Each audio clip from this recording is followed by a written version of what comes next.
Shalom Ibu Bapak Saudara terkasih dalam nama Tuhan kita Yesus. Semangat pagi. Bertemu kembali di channel Rionando Butar-Butar dalam khotbah 5 menit aja atau 5 untuk renungan harian. Renungan pada hari ini saya ambil dari kitab Mazmur pasal 97 ayat yang ke-11. Demikian kesaksian firman Tuhan.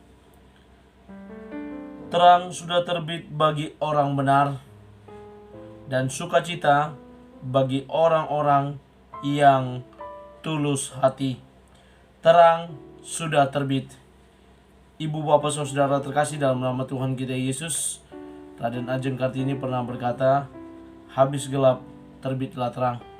Benar saja, sesuatu kegelapan yang ada ketika terang sudah akan terbit, maka kegelapan itu akan hilang.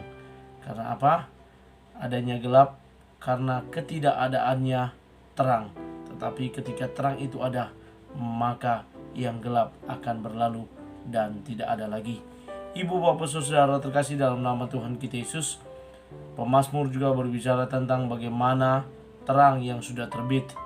Kita tahu terang yang dimaksud oleh pemazmur adalah cahaya atau sesuatu yang datang dari atas, dari Tuhan, di mana terang yang dimaksud tersebut adalah menerangi hidup manusia secara kerohanian, menerangi hidup pemazmur, menerangi hidup setiap orang yang mau menerima terang ajaib yang daripada Tuhan.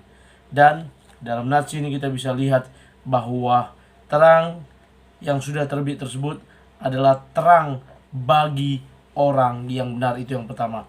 Terang sudah terbit bagi orang benar.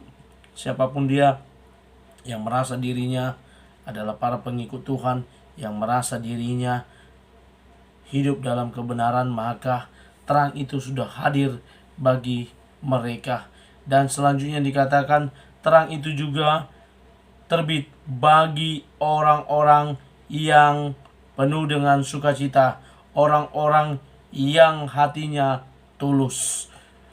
Kepada mereka juga terang itu diberikan. Dan kalau kita berbicara terang di masa perjanjian lama, memang belum dinampakkan peran Yesus Kristus atau Mesias yang dinubuatkan. Sangat banyak dinubuatkan di perjanjian lama.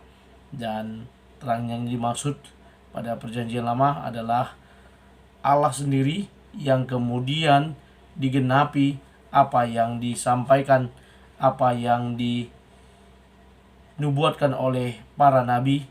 Termasuk juga ada beberapa pemazmur yang menubuatkan bahwa akan digenapi dalam diri Yesus Kristus yang datang kemudian dan digenapi pada perjanjian baru. Dan terang ajaib yang dimaksud, terang yang sudah terbit itu hadir di dalam diri Yesus yang berkata, akulah terang dunia. Dan ketika kita mau datang kepada terang dunia tersebut, yakni di dalam Yesus, maka hidup kita akan diterangi. Ketika hidup kita diterangi, kita akan tahu membedakan mana yang baik dan mana yang benar.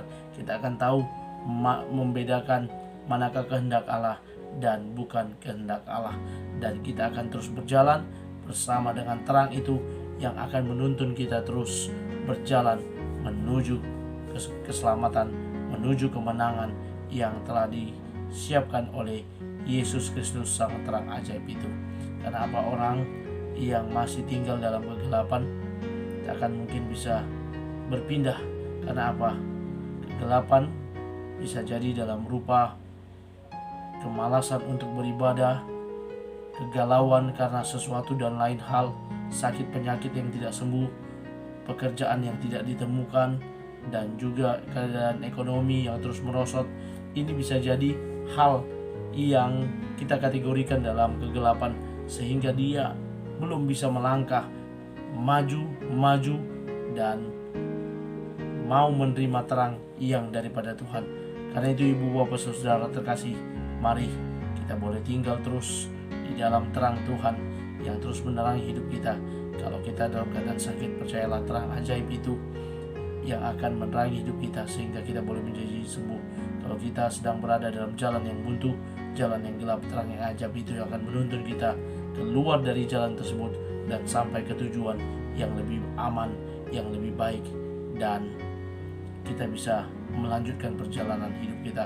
Kalau kita saat ini sedang berada dalam permasalahan, percayalah terang ajaib itu akan